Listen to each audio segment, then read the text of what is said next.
Are you able to tell the jury if you were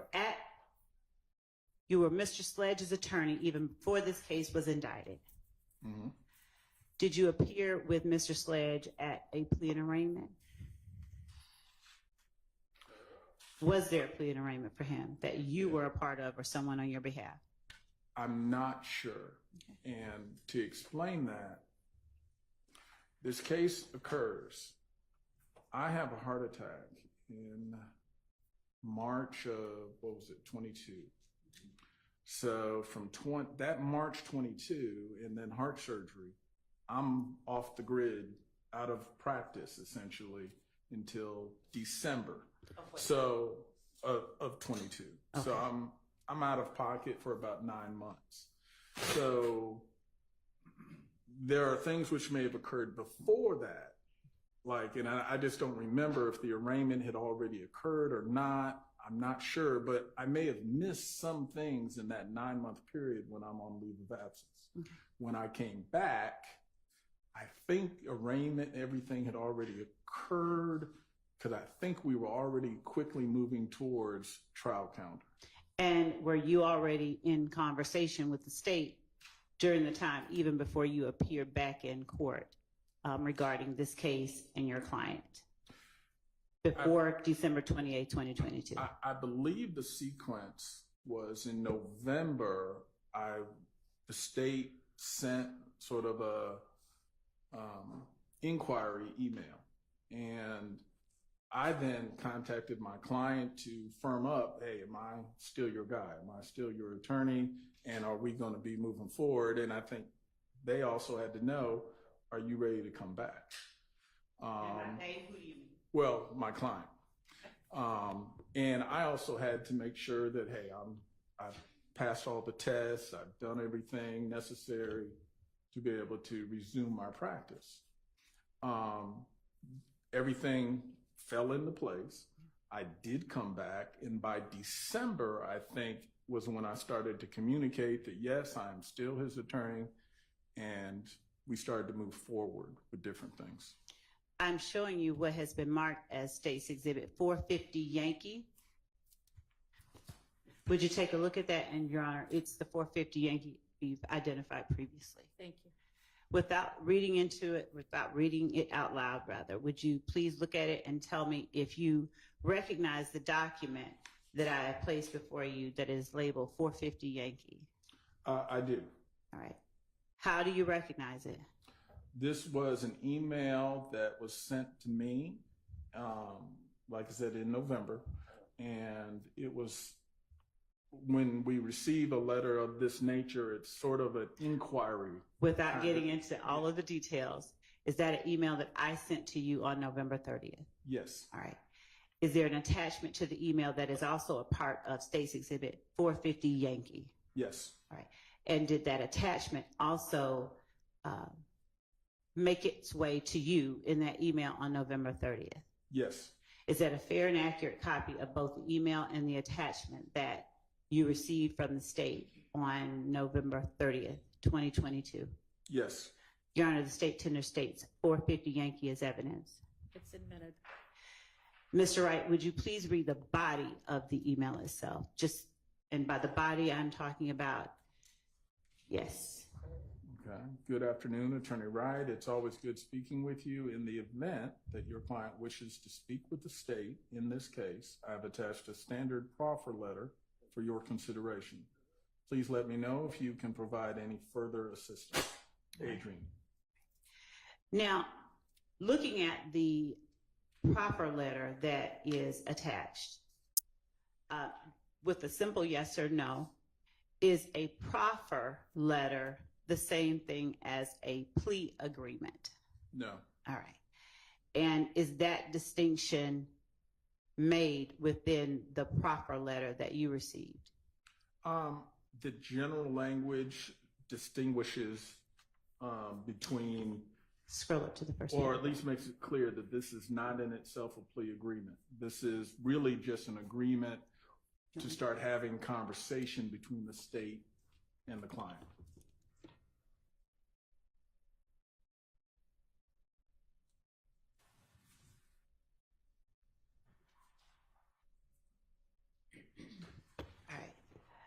Mr. Wright, are you able to see the first paragraph of the proffer letter that is before you on the screen? Can you see that?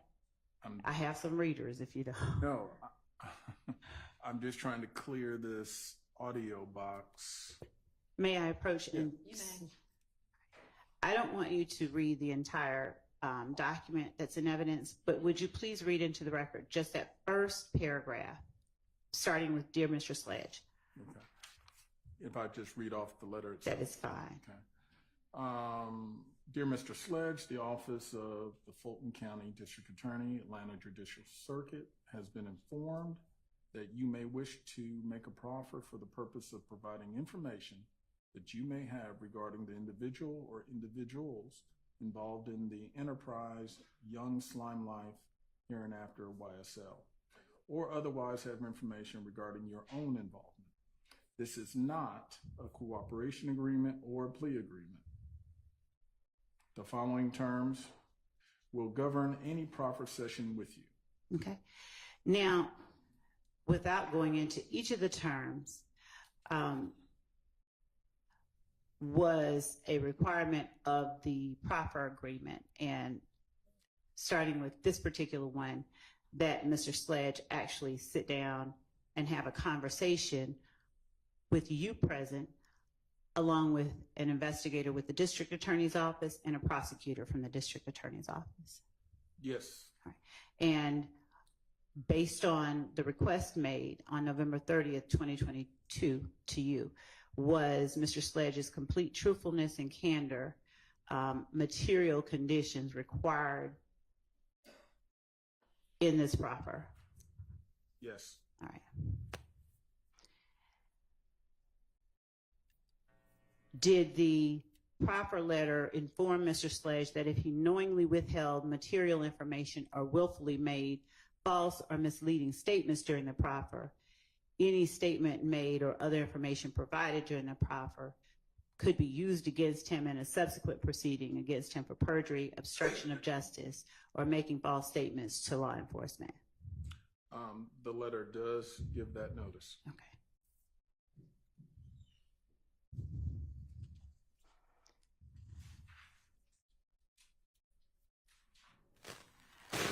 Does the letter also inform your client that if he or any person acting on his behalf subsequently takes a position in any legal proceeding that is inconsistent with what is contained in the proffer, whether in pleadings, oral argument, witness testimony, documentary evidence, questioning of witnesses, or any other manner, the district attorney may use the statements in this proffer and all evidence obtained directly or indirectly in any argument and for cross-examination, impeachment, or rebuttal evidence?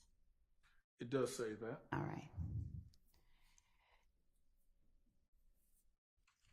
Barring those circumstances, was it your understanding that the proffer would be used against your client?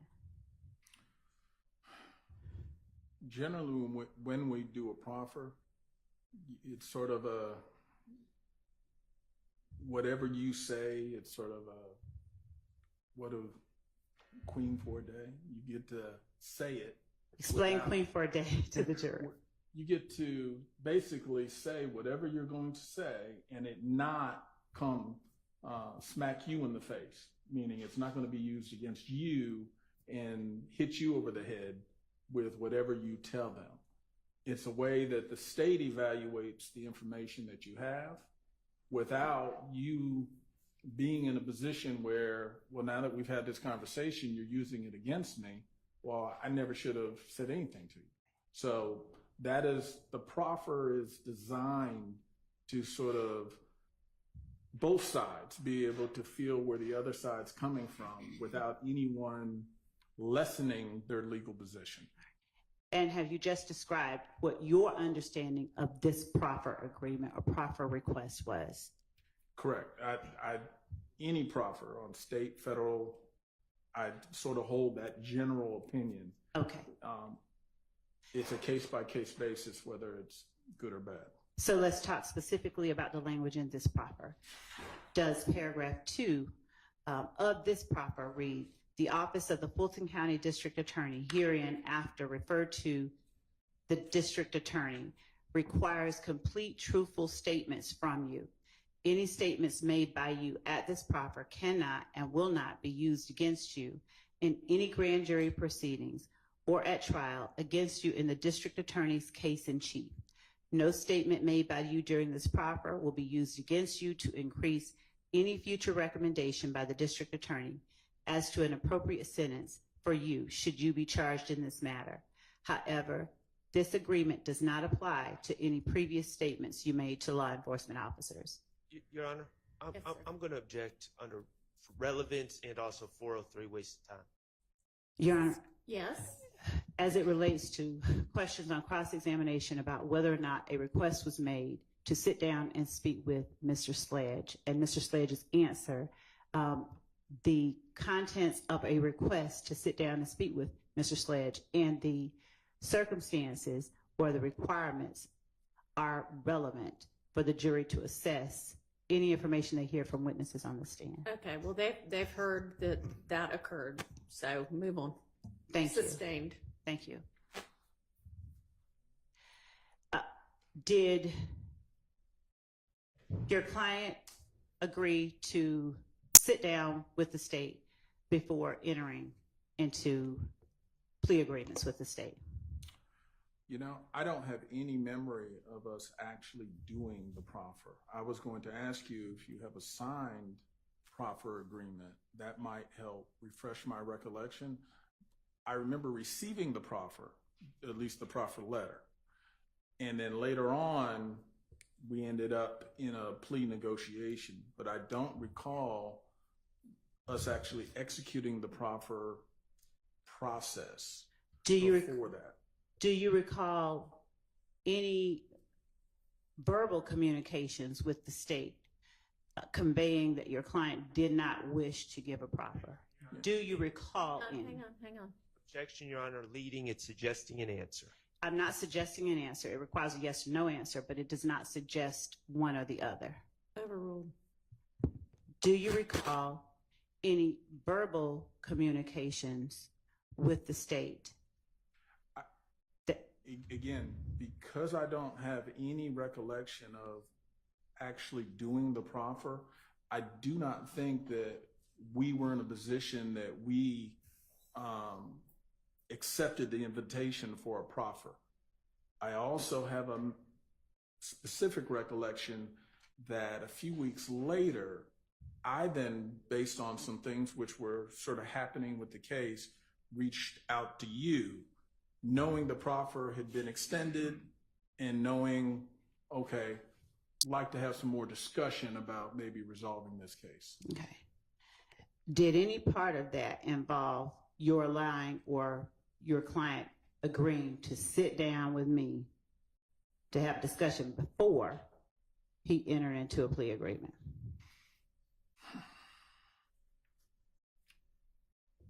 I just don't have a memory of having a conversation with you prior to the plea. So at this point, I would say I just don't recall that. If it did occur, if you can refresh my recollection, but I don't recall there being a meeting between y'all. If your client wanted to meet with the state, would you have arranged it? Well, yeah, we certainly, if my client had expressed an interest, then I would, of course, it'd be my duty to follow up on that. And would you have, based on your practice, would you have sent that via email? How would you have conveyed? It may have been a phone call, but more than likely I would have emailed, so I would have had something in writing to confirm it. And if there had been such a meeting, there'd be a signed proffer letter because I would have wanted the protections of the proffer letter in place before that meeting. I wouldn't have put them in a meeting without a proffer. Have you had an opportunity at my request to go through all the correspondence between you and the state as it relates to your client and this case? And let's stop there. Have you had an opportunity to go?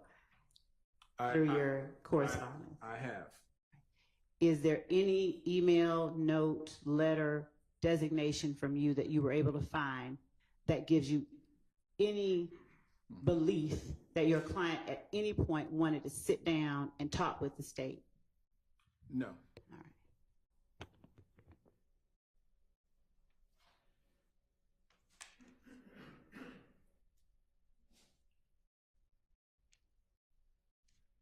I'm going to show you what, in Your Honor, we will, pursuant to conversations outside the presence of the jury, modify 460 as necessary. But as I'm going to show defense counsel 460, I would like to approach the witness after they've had an opportunity to look at 460. Okay. Is 460 wide? 460 Yankee. Thank you, Judge. Oh, let's not do them individually. Just ask the question again, and maybe he'll understand it the next time. It's just a time sequence, right? It was. Okay.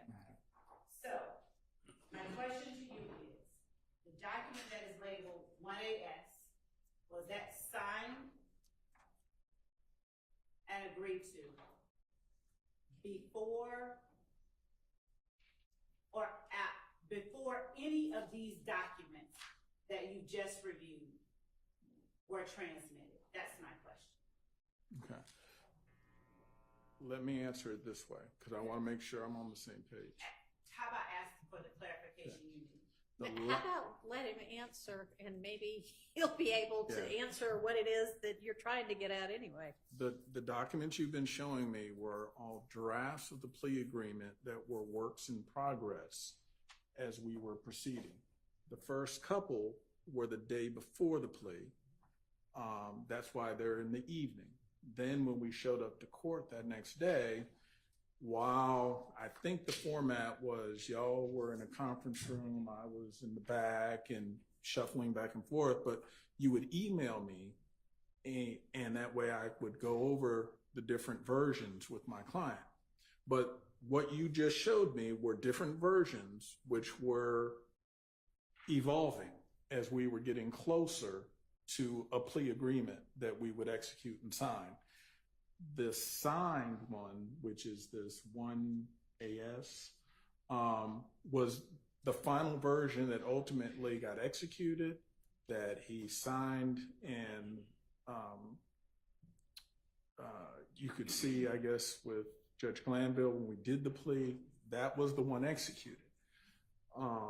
Ultimately, I have some concerns, but I'm acknowledging this is what we signed. This is what we ultimately did for the plea agreement, and the other renditions or iterations were showing the progress going from point A where we had no agreement to expressing what our concerns were to getting an agreement hammered out. Does that? So all those were before this one. Thank you, that was Bill. Did the state ever request to talk to your client without you? No. Did you ever offer up your client to talk to the state without you? No. Was the only way that the state communicated with your client through you? Correct. Either through me or with me present, but not by himself. Were there options that you had in terms of going to trial, taking a plea, or asking for a continuance?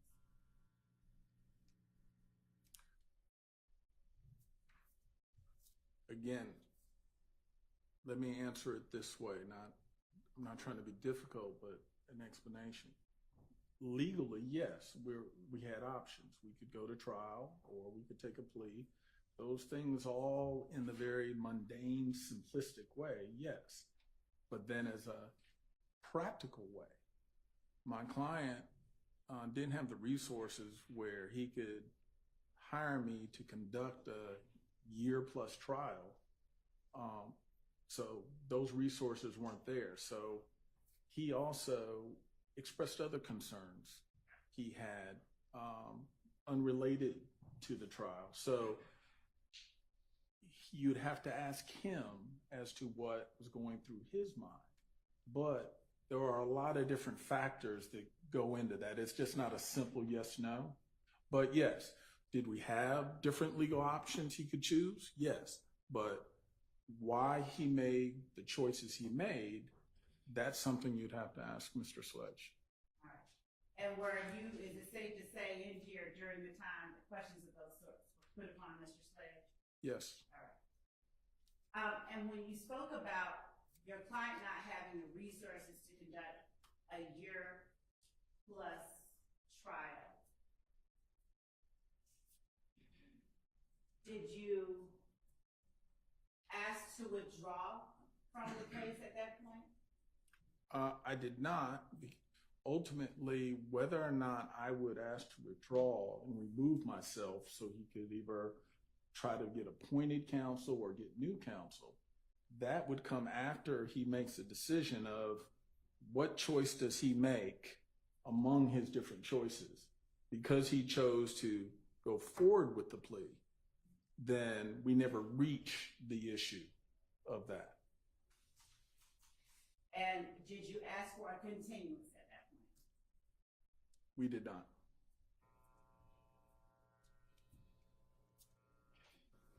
Well, I don't believe we did. However, I think I had been fully cleared to conduct trials, but I just want to say it might have been, it was right around that time frame. In fact, I think I had just finished a jury trial. So I think I was already cleared. So no, let me go back. We did not ask for a continuance. And did you convey to the state certain things that your client simply could not agree to as it relates to some versions of iterations of the plea agreement? Yes, we... Without talking about what they were? Understood. Okay. What I'm saying is we definitely discussed different things that based on where my client's position was, where the state's position was, some things we were able to work out as demonstrated in the different iterations, and then there were some things we could not. And Mr. Wright, my question is only, were there things that your client insisted, or that you insisted on behalf of your client, that the state changed in its final form? Were there things? I don't mind any explanation. I'm going to say yes, and here's the explanation. Almost all the things we asked manifested itself in iteration number 3. That was the version before version 4, which is the one that ultimately got executed. So when we were looking at version 3, we saw everything and we're good to go. Version 4 introduced item number 8, which was not what he wanted. And is version number 3 the one that is marked State's Exhibit 456 Yankee? No, this is not. When I'm referring to version number 3. Do me a favor, I'm going to give you all of the ones you just looked at. Okay. And would you identify by The exhibit number. which one you're referring to as version number 3? I'm going to remove 456. Your Honor, excuse me. Before the witness answers that question, do you mind if Mr. Shaw and I step up and take a look at the exhibits? We'll just now show that we have. Sure, that's fine. Which one would the court like for me to give to? Give this to all. Your Honor, may I please remove them from Mr. Wright's possession? Let them confirm that these are the ones that they were given yesterday. Yes, and then give them back, yes. Thank you. And if they have the ones, I they think can it's compare. more which one is which. Okay. I did name them on the. I know, but